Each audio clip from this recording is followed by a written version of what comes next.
Hi everyone, and welcome to the next video in the bug bounty series.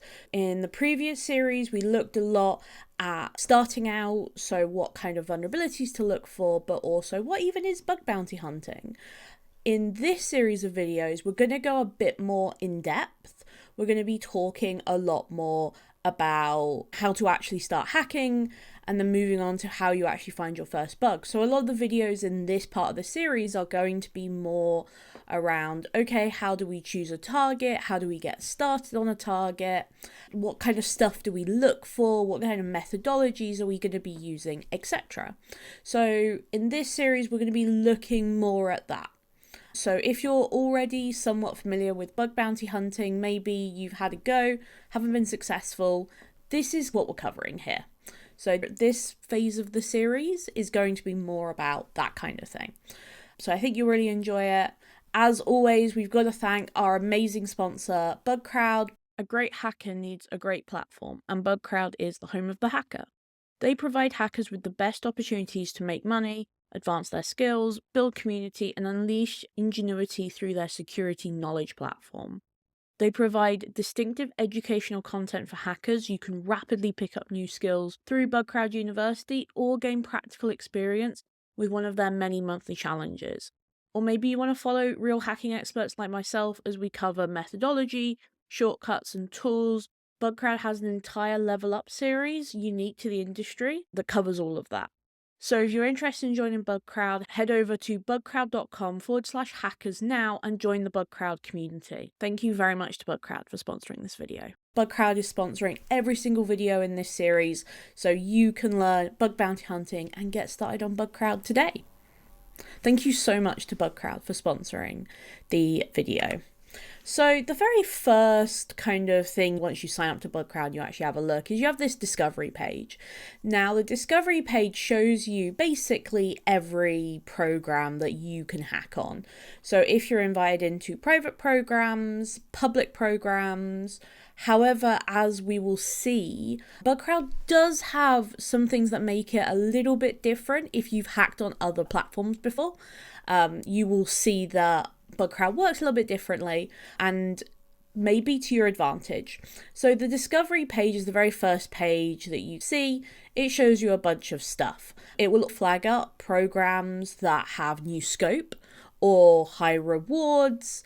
So if you're maybe a beginner, you want to look at some new scope, you can actually have a look at just the programs that are updated, and then you can see what the new scope is very easily. So once you've looked at the discovery page, you might find yourself on the programs page, and the programs page is essentially the same data, but you can actually filter it. So you can look for your private programs that you've accepted an invite into. You can look at whether or not collaboration is enabled on the program. You can look at specific industries, etc. Really helpful to just start to narrow things down. But this does also show VDPs and bug bounty programs, so you can actually also filter by if it's a VDP. The big change in Bugcrowd that you may not be familiar with, that you don't know from other platforms, is this idea of joinable programs. So on Bugcrowd, if you meet certain requirements, you can actually join private programs, and it's really clear what the requirements are and how to actually join them. It's usually related to how many bugs you found, so you do need to find a bug first. But if you're already finding P4s, for example, this might be a really good opportunity to actually start getting private invites without necessarily having a ton of critical bugs straight off. They tend to give you a little bit of information about it. It's an electronics retailer. It's a mathematical solutions provider that can tell you, okay, are you actually going to be interested in this or what? So you do have that element to it. It will also often link to things like your skills. It will have things like API hacking, for example, like specific skills. It will actually have its eligibility requirements down here. So this one requires at least 4 submissions that are considered valid. An accuracy of at least 50%, so you need to accurately rate your bugs. You can't just rate a typical IDOR as a P1 like a critical vulnerability unless you genuinely believe that. So you have to accurately rate your bugs. You need at least a specific priority. So depending on the program, not every program will have this. They usually have a submission count, like that's quite common. But for a minimum priority, that's a bit rarer. And here, P3 plus submissions of all time, at least one. So you need at least one submission that's higher than a P3. Other requirements you might see include specific countries. If you're based in, say, the EU, you do need to verify your ID. But again, fairly easy requirement to meet. Sometimes you just see submission count at least 4 and accuracy at least 50%. Accuracy is probably the big one that I see on most of these. So just bear that in mind. You also do find, like over here, a bit of information about the target scope.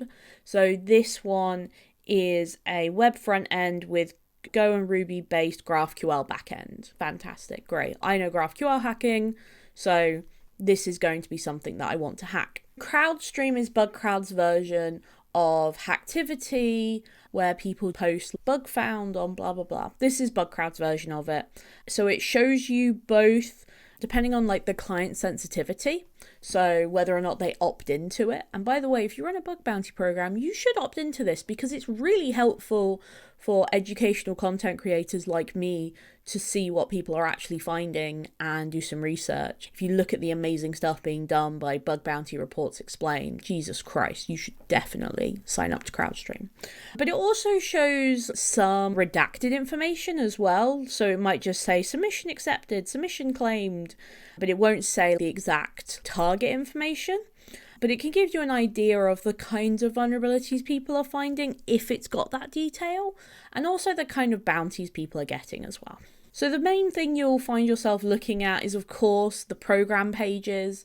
The program pages gives you all the kind of ground rules, but also some information. So this is the Indeed program. Good program on Bugcrowd. I really do recommend it. Lots of scope if you're a beginner. They've got a lot of different elements of the job application process to have a look at. First up, we have a bit of information about Indeed. Then we have testing requirement. In this case, you need to add a bug bounty little thing to stop moderation from picking it up. And you should use your Bugcrowd Ninja email account. Include bug bounty and the company title you create. Don't try and represent yourself as a real company. Add bug bounty to the request you're sending so the Indeed team can identify what you're sending them. Some ground rules, of course, and we've also got this little sidebar here. We're going to be talking more about that in a moment. Now, before I talk about the in-depth of the kind of statistics you should be looking at, and we actually go look at a program page, I want to talk about the states in Bugcrowd because you may not be familiar with them if you've not hacked on Bugcrowd before. So a new state means that it's a new issue and triage hasn't looked at it yet. So most submissions, new means no one's seen it. Not Bugcrowd, not the client. Triaged means that triage has said it's a valid issue. It is then still up to the program to review that and accept it or decline it. So if it gets accepted by the program and you're expecting a bounty, you'll get this state, which is unresolved. That's usually, like, when that changes to that state, that's usually when you get paid your bounty. You also get some points as well. Resolved is when a bug is marked as fixed. Now, if you can bypass the fix, or if it hasn't been fixed properly, at that point you can submit a new report because as far as the client said, it's fixed.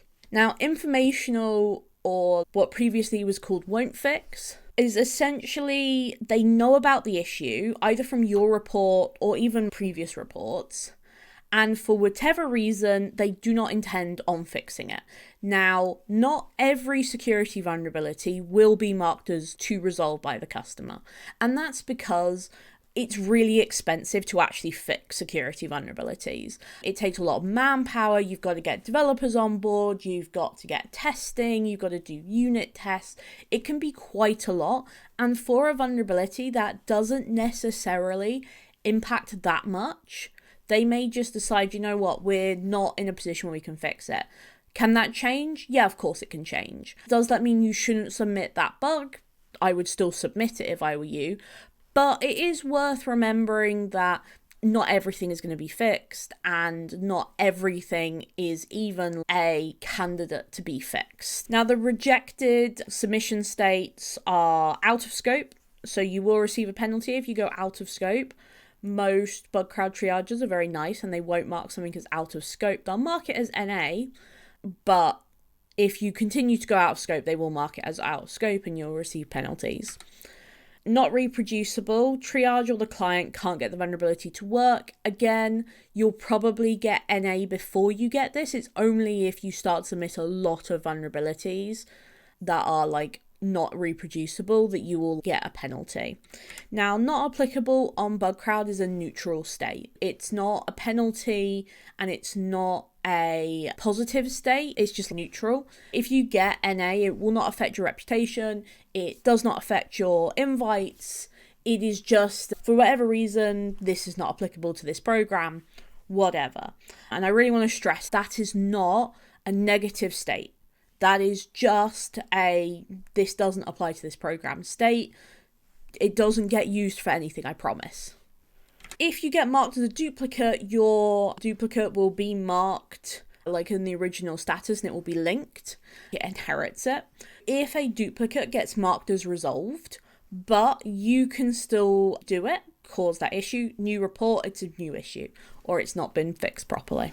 Known issues is on that little sidebar, and this is where we start to talk about some of the statistics. And I think it's really important to think about statistics in bug bounty hunting, because actually the statistics can be really helpful for beginners for choosing what kind of programs you want to look at, especially if you don't necessarily have a community yet and you can't just find out from other people like, oh, what programs do you really enjoy hacking? I don't know, because I've only literally just come here and I don't have any friends. Statistics can be a really great way of seeing that. Known issues, it's only on some programs. Programs specifically have to say, yes, we want to show known issues, which does mean that you won't necessarily see it on everything. Essentially, it gives you an idea of how many duplicates there are. So I'll use an example over here. So you see this total issue, this 278. So that is the total number of submissions, including duplicates of known issues, NAs as well. So it can give you the idea of the amount of duplicates that a program has. You see this total here, this 278. So that is the total count of issues. Now we can see here in unique, we've got 52. 52 is triaged, unresolved, and informational. So these are issues which are still in the program for whatever reason. So 278 is this number. So if you do 278 minus 52, you get 226 issues that are in pre-triage or a duplicate or resolved or NA. If you take your resolved vulnerabilities rewarded, so that's 150, so that's the total number of vulnerabilities this program has given bounties for, minus 52 that are still not fixed, you get 98 issues that have actually been resolved. Now, why is knowing that issues have been resolved important? If you want less duplicates, the easiest way to do that is to work with a program that is on the ball, that is answering questions and getting stuff sorted, because you just will find less security issues, which sounds negative, but actually if you think about it, if they're resolving all the P3s and P2s or P1s or whatever, if they're resolving those, any issue you find has a greater chance of being unique. And then you can do some more maths. The number of issues pre-triage or dupe or resolved minus the resolved issues mean, in this case, is 134, either pre-triage or dupe or NA. That might suggest that this has a very high number of NA submissions. I think for this particular one, the validation is within 3 days. That's a good sign this is an active program. I would assume it was maybe NAs that were causing this. Again, best way to avoid dupes is to work with programs that are like really responsive and that want to work with hackers. So this is how Bugcrowd shows scope. And you can see here that on the side, it actually covers things like the technologies in use. This is really helpful, especially if you're learning specific skills. So if you are, say, looking at, okay, what technology should I be learning if I'm doing bug bounty hunting? My suggestion would be go look at some big programs, Walmart, Indeed, Adele as well. Go look at some big programs and see what technologies they're actually using and then learn those. Don't take advice from me. I'm a PHP programmer and every advice I've ever given anyone is go learn PHP. But you can actually see what's in use. So you'll see a lot of React, for example. Super helpful to learn React. Really good technology to learn at the moment. You'll see some like more specific languages potentially. You might see some Go, you might see some Ruby. Gives you an idea of where you can specialize. It will also show things like mobile testing as well. So you can see here that this is Indeed. This is like a super large attack surface, and star in a bug bounty context, this wildcard, can mean multiple things. It might mean that every subdomain is in scope. It can also mean that every asset that company owns, that you can prove that company owns, is also in scope. And again, you got to look through these for different programs. In this case, they've said this is thousands of subdomains that they can't list. However, here's basically an idea. Now, the Indeed program and some other programs as well have this idea of primary targets and secondary targets. So if you're hacking a primary target, the bounties are going to be much higher. And you can actually see this. A P2 issue here starts from 1K to 4K and 4K to 10K for a P1. If you're looking at primary targets, or maybe you want to hack something that perhaps hasn't had the same amount of scrutiny, you might want to look at secondary targets. Or maybe if you're searching for bounties, maybe you're a bit further along in your journey, you might want to look at P1 and primary targets. So let's take a look at some actual Bugcrowd scope pages. These are all programs that I recommend because I think they are good for beginners, they're friendly, they're responsive, etc. Okay, this is the Bugcrowd start page. So to get to the discovery, you want to go here, click on discovery, and this is that staff picks and new scope page I was talking about earlier. For example, we can see here that Cloudinary has, I think, increased theirs. This is new scope here. So in this case, we can go to USAA. We can go to announcements and you can see that there's out of scope updates and stuff like that. So these can help if you are looking for something that is kind of new scope or something that's completely new. You can also see here that we can see some joinable programs here. You can tell they're joinable because they'll have vague titles like Web API, iOS, and Android applications. And here you can see this is the one that has quite a lot of different requirements on it. We can see here different priority ranges and the bounties, and also this is a website, iOS and Android. And again, you can see there's some information about the vulnerability rewards as well. So this is the, recommendations, I guess, is probably the easiest way to say it. And you can see here, you can see all the Atlassian stuff as well. There's also adjust for you, choose a target or explore an industry. So if you go to explore an industry, it will show you like banking and e-commerce and cloud. This can be really helpful, especially this e-commerce and retail one. If you learn like a specific industry vulnerabilities for e-commerce and retail, it's usually business logic errors. You can actually just apply the same methodology over multiple programs super easily. And you can see there's also like business management stuff as well. The programs page here, so the programs page is that like searchable one.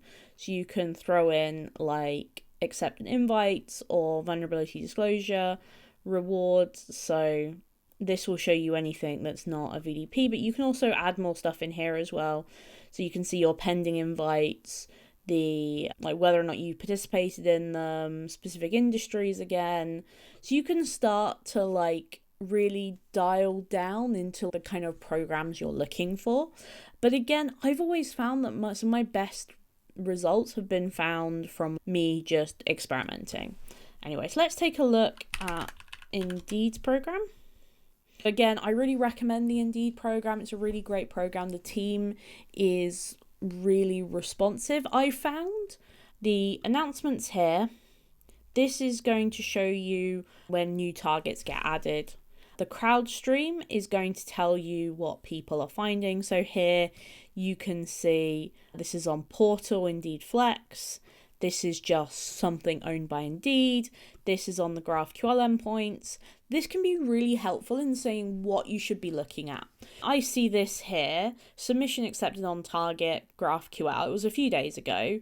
This to me says I want to look at that GraphQL endpoint because it's very unlikely that if a P2 is being found, that there are no P3s and no P2s there to find things. And as I've said in some of my other videos, I do not find good bugs. I don't find like P1s or crits. I find like medium and like high bugs at the most, because a lot of the bugs I find are easy bugs. They're not, again, not super complicated. I'm not that good at hacking, etc. So again, you see there's another issue here on the GraphQL API, another issue here on the GraphQL API. This is all telling me. Let's have a look at the program details and the actual scope. So you can see that this hasn't got those there like additional statistics that we saw in some of the other programs. So you can see here we have the vulnerabilities rewarded, validation within 6 days, and 75% submissions are accepted or rejected within 6 days. So what that means is that there is about 6 days until you get a bounty. So again, responsive program, we want to see a responsive program. If a program isn't meeting their response efficiency, that can imply that actually they're going to have a lot of duplicates because they're not necessarily fixing issues. You can see here we've got some information about don't violate the terms of service, don't violate the law. And here we can see the primary target. So we have primary targets, secondary targets, and other targets. You can see here that these have different bounty amounts because this is what they want you to focus on. So in this case, this stuff here is a secondary target, and this stuff here is a primary target. And you can see this includes account information, profile information, that GraphQL API, an Android app, an iOS app, a Chinese iOS app, an Android app. The out of scope here is the chatbot, stuff they don't own, and some specific, again, chatbot stuff, and some specific websites. You can, once again, see some of the technology that they're using. This can be really helpful in deciding what to learn. For example, this is hosted on AWS, uses Bootstrap, Amazon CloudFront, jQuery, and something called Gatsby. So really helpful to see actually what technologies are my targets using, what can I learn, how can I learn those new skills, because especially nowadays, I think it's been a case for a while, but especially nowadays in bug bounty hunting, having a specialty can be such a huge help.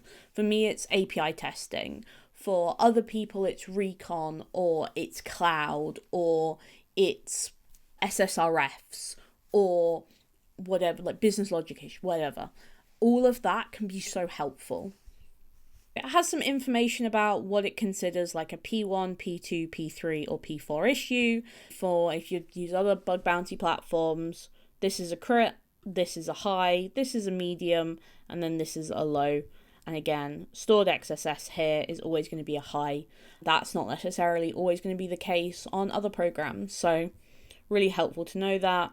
And there are some exceptions here that are the T. So the VRT, when you submit it, will give you like a vulnerability, it'll give you like a priority, but they don't want HTML injection, self-XSS, or email stuff unless you can demonstrate a risk.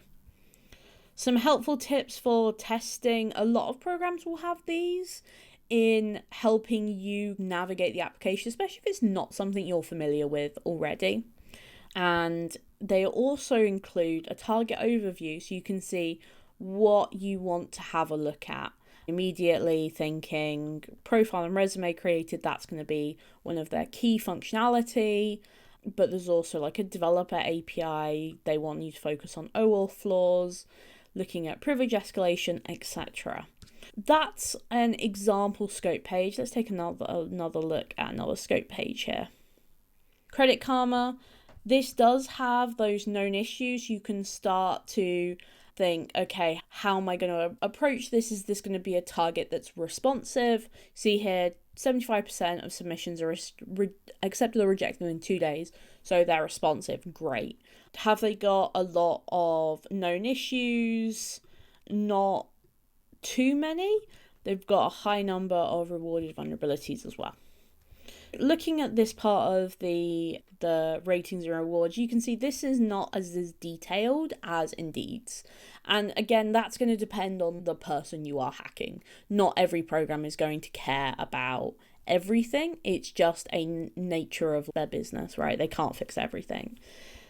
So they specifically call out open redirects and social media link hijacking as just stuff they're not interested in. So they don't want to hear about it. They're not going to fix it. Avoid looking for those. So you can see the program rules here is actually fairly slim. If you really do struggle with more complex scope and rules, some programs really will have rules that are like, don't just delete any information you access. Don't send the PII apart from the reproduction steps. Redact PII. Do not perform testing that includes brute force on registration and recovery. So again, standard scope, we have, in this case, their mobile apps. And down here, we have their web testing. And then we have their out of scope category. What can sometimes be confusing is if you have quite a lot of URLs that are in scope, and actually when it comes to hacking them, you're stepping on a minefield with which ones are actually going to be considered out of scope or not. And again, we have tax support, tax help, and again, we've got that detailed breakdown of all the technologies, so WordPress, New Relic, PHP. We've got, these are not super helpful because they're like Swift. Yeah, it's an iOS application. Of course, it's called Swift. And here you can see a full list down here of their focus areas. So authentication, privilege escalation, data exposure. We've got web out of scopes, iOS and Android out of scopes. And you can get your credentials for a program. Programs that do have credentials can go either way for me. Sometimes they can be really helpful because when I self-register, they tend to set up multiple things you have to pay, for example. However, I will say that it can be a huge burden on the hacker because you have to wait for those credentials to actually get assigned. It can go either way. So let's look at one more of these. I'm going to pick from the discovery. I'm just going to pick randomly. Let's go for Cloudrunner. Information about what they do, and immediately after seeing this you can see that this is APIs and development stuff. These are really good to hack because if they are doing developer stuff, a lot of other hackers will actually get very intimidated by them. Actually hacking them can be a really great way of finding unique bugs because nobody else is looking at them. And we've got some general guidelines, some reward guidelines, our in-scope targets, our out-of-scope targets, super simple and straightforward, we like to see it. Some information on access, in this case you must use your Bugcrowd Ninja address, some of the focus areas, out-of-scope, and also excluded submission types. Now, again, these are really helpful because they can immediately tell you whether or not you should even bother reporting something, and you won't report everything you find.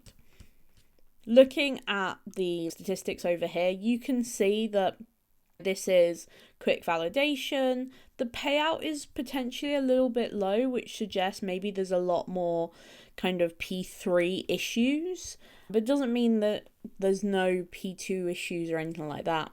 If we have a look at the announcements, we can see there hasn't been any major updates. So we might want to say, you know what, this hasn't had any major updates. While it is responsive, it's not necessarily got new scope coming out. So maybe you want to skip this. Again, it depends on your hacking style and what you choose to hack. This kind of very technical programs can be actually really great to choose a target for, because if you do have that technical expertise, other hackers don't.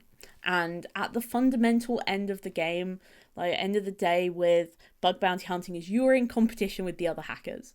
They are your friends, they are awesome, they're very friendly, but you're in competition with them. You've got to make sure that you're like setting yourself up for success. Anyway, let's go back to some final thoughts and what I think some of your main considerations should be when you hack on these programs, as well as some Bugcrowd specific stuff that you may want to think about and consider. Okay, welcome back. I hope you found that helpful. Some other things to talk about specifically for Bugcrowd information. VDPs on Bugcrowd do not offer points. VDPs on Bugcrowd do not offer invites. They are see something, say something programs rather than come and hack me, I've got presents. They're good for testing new techniques on real targets, getting a feel for a real website. But if you do VDPs, if you smash a bunch of VDPs, you are not going to get any invites. You're not going to get any points. You can't buy anything with kudos in reality. So the best way to get invites on Bugcrowd is this crowd matching thing. They sell it to their customers. So you have a resume page. You can fill out your resume with information about your experience or certifications you have. And you can connect things like your GitHub, your Stack Overflow, Pentester Lab. You can have preferences on invites and availability. You can participate in programs, get more active bugs, consistency, etc. Those are all better ways of getting invites specifically on Bugcrowd. If the number one thing you can do on Bugcrowd to get private invites is literally just find bugs. If you find bugs, you will get invites. It's true on all platforms, to be honest. Every single time that I dust off my occasional bug bounty hunter and actually submit something, I get a ton of invites straight afterwards. Bugcrowd also has something called request a response. You might be familiar with this as being called mediation or appeals. Again, it's not really for choosing a program, but I think it's important to talk about. So you can actually request a response from Bugcrowd or the program if you're waiting on updates. There's a form you fill out, and if you are maybe wanting to choose maybe a program that's really receptive, maybe you've had a poor experience in the past, request a response might be something that kind of tips that balance for you. So my suggestions: pick a large enough scope to pivot within the application. You do not want to be stuck on one piece of hacking for hours. It doesn't feel good. You don't feel like you're learning. You feel like you're spinning in circles. I find that I don't like huge scopes. I like a smaller scope because I'm not like a big recon hacker. If you're a big recon hacker, obviously very large scope, perfect for you. But I like enough scope that I can pivot within the application. So multiple functionality.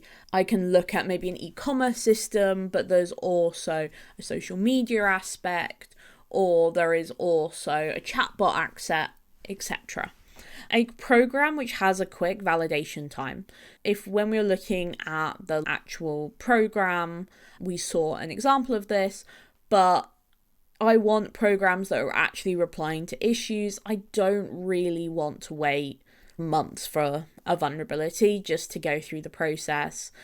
Usually the speed is on the program, not on Bugcrowd's triage. Triage tends to be quick, but clients can be very slow, hence the request a response.